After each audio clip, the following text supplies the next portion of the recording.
सत्य के साथ। जो भी एफआईआर दर्ज हो वो अंकिता के माँ पिता के आवेदन पे की जाए। ये अनिल जोशी कहाँ से पैदा हुए? एक उत्तराखंडी होने के नाते आप अवश्य इस महापंचायत में शिरकत करें ताकि बहन अंकिता भंडारी को वास्तविक न्याय मिल सके। वीआईपी, और जबकि अब वीआईपी उजागर हो गया है, वो अननोन नहीं है वीआईपी। यहाँ के लोग शांत हैं, इस तरह के अपराध यहाँ बहुत कम सुनने को मिलते थे, लेकिन अब हम देख रहे हैं लगातार घटनाएं जिस तरीके से हो रही हैं। कोई भी यहाँ सुरक्षित नहीं है, महिलाएं सुरक्षित नहीं हैं, तमाम यहाँ के लोग सुरक्षित नहीं हैं। कब कौन यहाँ कोई बड़ी घटना को अंजाम दे दे, तो सरकार कहीं ना कहीं फेल्योर हुई है।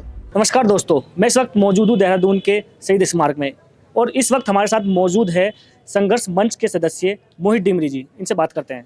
सर, आपका बहुत बहुत स्वागत है। धन्यवाद। जैसे आप कल 8 तारीख में महापंचायत करने जा रहे हैं जी, तो कैसे देखते हैं, क्या करना चाहिए? अब देखिए, अभी जो अंकिता को न्याय मिलना चाहिए वो अधूरा न्याय मिला है। हम चाहते हैं कि वो वीआईपी सलाखों के पीछे पहुंचे जिसकी वजह से अंकिता की हत्या हुई है। और इसमें जो आपने देखा होगा बीच में अनिल प्रकाश जोशी, उन्होंने एक एफआईआर दर्ज की है। तो हम उनसे पूछना चाहते हैं इस मामले में उनकी लोकस स्टैंड ही क्या है। पहली बात तो यह है कि वो न उनके रिश्तेदार हैं, न उनका इस मामले से सरोकार है। वो किस हैसियत से उन्होंने एफआईआर दर्ज की, अपने आप में बड़े सवाल खड़े करती है। तो हम चाहते हैं कि एफआईआर अंकिता के माता पिता की दर्ज हो और उसके आधार पर ही सीबीआई इस मामले की जांच करे। एक तो ये हमारा मेन सवाल है। दूसरा, हम ये चाहते हैं कि सीबीआई जांच तो चलो शुरू हो गई है, लेकिन जो अंकिता भंडारी के माता पिता लगातार इस सवाल को उठाते रहे हैं कि सीबीआई जांच सुप्रीम कोर्ट के सिटिंग जज की निगरानी में होनी चाहिए, लेकिन अभी तक इस मामले में सरकार ने कोई भी निर्णय नहीं लिया है कि सीबीआई जांच सुप्रीम कोर्ट की निगरानी में होगी या नहीं होगी। इस पर भी सरकार स्पष्ट करे। सबूत मिटाने वाले घटनाक्रम हमारे सामने आए हैं और तमाम तरह से बातें पब्लिक डोमेन में है। तो हम आपके माध्यम से ये कहना चाहेंगे आम जनता से कि कल होने जा रही महापंचायत में परेड ग्राउंड आइए और इस महापंचायत को सफल बनाइए। और ये महापंचायत अंकिता को न्याय दिलाने के साथ ही साथ जिस तरह के हालात इस राज्य में हो गए हैं, लगातार यहाँ से महिलाएं, लड़कियां, हमारी बहन बेटियां लापता हो रही हैं, उनकी सुरक्षा का भी सवाल है। और जिस तरह से इस पूरे मामले में सरकार ने, आपने देखा होगा कि जब हमने ये तिथि घोषित की 8 फरवरी की, उसके बाद यहाँ पर उत्तरायणी कौथिक की भी तिथि घोषित की जाती है। और सेवा संकल्प फाउंडेशन, जो मुख्यमंत्री की पत्नी का जिसके संस्थापक हैं, उनके द्वारा ये कार्यक्रम किया जा रहा है।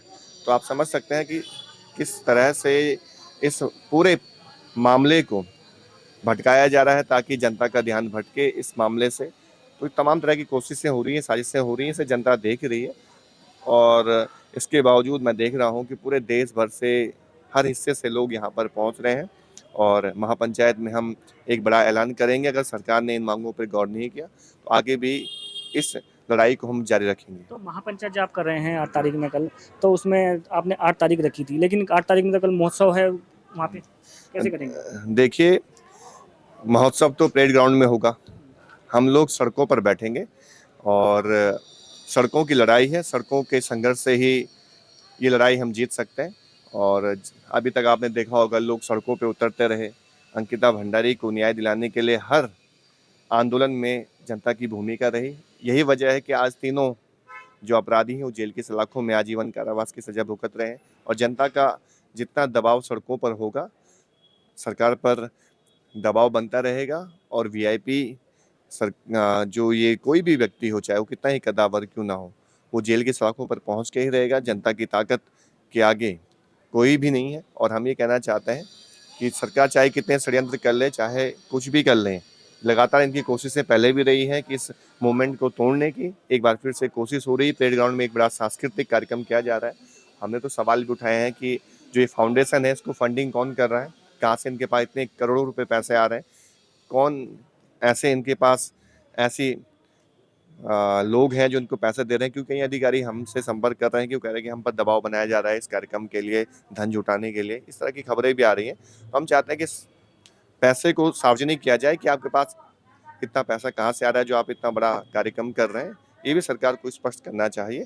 और यही कहेंगे हम कि आम जनता से कि एक एक परिवार से एक सदस्य जरूर इस महापंचायत में शामिल हो और ये लड़ाई हम सब की अपनी लड़ाई है, अपने अस्तित्व की, अपने स्वाभिमान की, अपनी अस्मिता की, इसमें सबको शामिल होना चाहिए। ये मैं आम जनता से निवेदन करना चाहूँगा। डिमरी जी, एक बात बताइए, उत्तराखंड में जिस तरह लगातार महिलाओं को लेकर सुरक्षा की बात होती है, लेकिन अभी हमने देखा है एक हफ्ते में 3 लड़कियों की देहरादून जिले के अंदर हत्या हो जाती है, तो इसको कैसे देखते हैं? देखिए, मैं ये समझ रहा हूँ कि इस राज्य में अब जंगल राज चल रहा है, कानून व्यवस्था सब चौपट हो गई है, सब कुछ भगवान भरोसे चल रहा है, कोई भी व्यक्ति सुरक्षित नहीं है। जिस तरह के हालात मैं देख रहा हूँ, जिस तरह की हिंसक घटनाएं भी इस राज्य में हो रही हैं, महिलाओं को लेकर अपराध लगातार बढ़ रहे हैं, कानून का भय नहीं है अपराधियों के अंदर, तो ये चिंताजनक विषय है। और एक तरह से हमारा राज्य शांतिपूर्ण राज्य की दृष्टि से देखा जाता है कि यहाँ के लोग शांत हैं, इस तरह के अपराध यहाँ बहुत कम सुनने को मिलते थे, लेकिन अब हम देख रहे हैं लगातार घटनाएं जिस तरीके से हो रही हैं, कोई भी यहाँ सुरक्षित नहीं है, महिलाएं सुरक्षित नहीं हैं, तमाम यहाँ के लोग सुरक्षित नहीं हैं। कब कौन यहाँ कोई बड़ी घटना को अंजाम दे दे, तो सरकार कहीं ना कहीं फेल्योर हुई है। सरकार अपनी कानून व्यवस्था को कायम करने में असफल साबित हुई है, तो इससे लोगों में असुरक्षा की भावना पैदा हो रही है।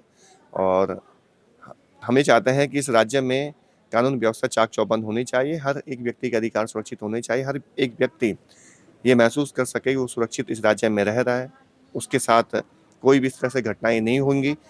ये सरकार को आम जनता की सुरक्षा की गारंटी लेनी चाहिए, और ऐसे ही लोग इस तरह से मारे जाएंगे, उनके खिलाफ इस तरह से घटनाएं होंगी, तो एक तरह से हमारे राज्य की छवि भी धूमिल होगी पूरे देश में, पूरे विश्व में। ये अच्छा संदेश नहीं जाएगा। कि सीबीआई की जांच अपनी जगह है।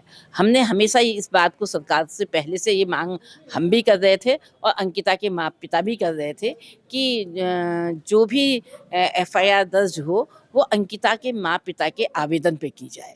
ये अनिल जोशी कहाँ से पैदा हो गए, जिनका अंकिता को न्याय दिलाने में कोई भी भूमिका नहीं रही है। आज 4 साल पूरे हो जाते हैं अंकिता बच्ची को हमारे से अलग हुए, उनकी हत्या हुए आज 4 साल होने को आ गए हैं। लेकिन कहीं पे भी आप देखें कि अनिल जोशी जी का कोई भी रोल रहा हो अंकिता को न्याय दिलाने में, ऐसा हमें दिखाई नहीं देता।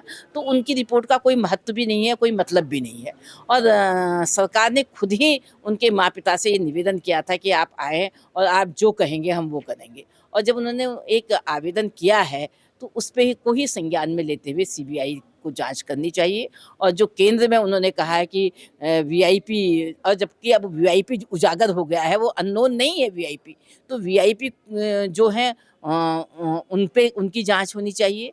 और जिन्होंने साक्ष्य नष्ट किए हैं और उसको साक्ष्य नष्ट करने के जिन्होंने आदेश पारित किए हैं उन पे सीबीआई जांच करे, ये बहुत स्पष्ट है। और सीबीआई भी घुमाने की कोशिश न करे, ये हम चाहते। इसीलिए हम चाहते थे कि ये जांच जो है ये उनके माँ पिता, जो उनके माँ पिता चाह रहे हैं वही जनता भी चाह रही। उनके माँ पिता ने कहा था कि जो सुप्रीम कोर्ट की सिटिंग जज हैं उनकी निगरानी में ये जांच होनी चाहिए। तो इसी मांग को ये मान जाएं तो हमारा तो काम आसान हो जाएगा, हमें न्याय भी लगे, तब हमें विश्वास होगा कि न्याय मिलेगा। क्योंकि एसआईटी ने भी वो न्याय नहीं किया जो हमको लगता था कि हमें मिलेगा।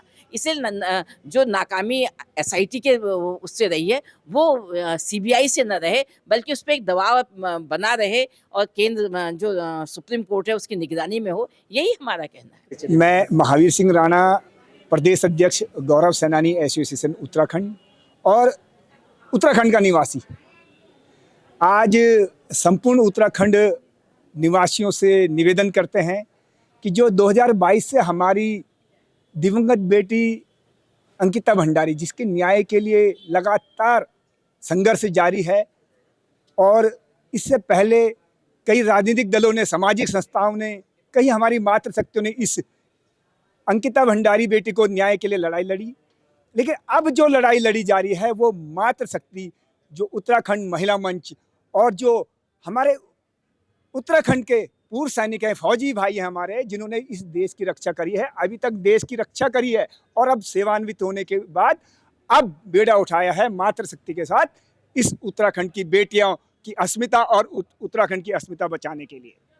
हमारा निवेदन है संपूर्ण उत्तराखंड वासियों से, संपूर्ण मातृशक्ति से, युवाओं से, सभी से निवेदन है कि वो 8 फरवरी को परेड ग्राउंड में 11 बजे परेड ग्राउंड में अपने राजनीतिक दल, वो किसी भी राजनीतिक दल से हैं, आप लोग किसी भी संस्था से हैं, किसी भी समिति से हैं, वो अपने राजनीतिक दल को, अपने सामाजिक संस्था को, अपनी समिति को जो भी आपके झंडे डंडे बैनर हैं, जो टोपी है, उसको घर में रखकर एक उत्तराखंडी होने के नाते आप अवश्य इस महापंचायत में शिरकत करें, ताकि बहन अंकिता भंडारी को वास्तविक न्याय मिल सके। और ये महापंचायत सिर्फ अंकिता भंडारी तक सीमित नहीं है, यह महापंचायत उन भावी बेटियों के लिए सुरक्षा के लिए है, जो कि हमारी बेटियां व्यवसाय के लिए, नौकरी के लिए घरों से बाहर जाती है, शिक्षा के लिए बाहर जाती हैं, ताकि भविष्य में हमारे उत्तराखंड के अंदर ऐसी दोबारा से ऐसी घटनाएं ना हो।